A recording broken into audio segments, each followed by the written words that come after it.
రాబోయే ఎన్నికల్లో పొత్తుల విషయం బీజేపీ అధిష్టానం నిర్ణయిస్తుందని దగ్గుబాటి పురంధేశ్వరి అన్నారు. ఏపీలో అవినీతి విధ్వంసకర ప్రభుత్వం నడుస్తోందని దుయ్యబట్టారు. అమలాపురంలో బీజేపీ కార్యాలయాన్ని ప్రారంభించిన పురంధేశ్వరి కేంద్రం వేల కోట్ల నిధులు ఏపీ అభివృద్ధికి ఖర్చు చేస్తుందని లెక్కలతో పాటు వివరించారు.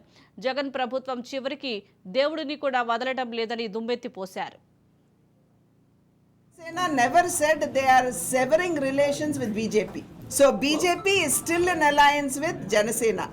About the other parties, our leaders will take a decision. We are not responsible for that. Our central leadership will take a decision. Janasena party toti మా పొత్తు ఉన్నది. జనసేన పార్టీ కూడా భారతీయ జనతా పార్టీతో మాకు పొత్తు ఉన్నది అని తెలియజేసింది. ఆ తర్వాత ఆ పైన విషయాలు అంటారా, అది దాని మీద దృష్టి మా కేంద్ర నాయకత్వం దాని మీద నిర్ణయం చేస్తారు. అప్పుడు మీకు ఖచ్చితంగా తెలియజేస్తారు. మాకు స్పష్టత ఉంది కాబట్టి మీకు తెలియజేశాం. ఆ పైన పొత్తుల నిర్ణయం మా అగ్ర నాయకత్వం తీసుకుంటుంది. ప్రస్తుతం మేము పొత్తులోనే ఉన్నాం.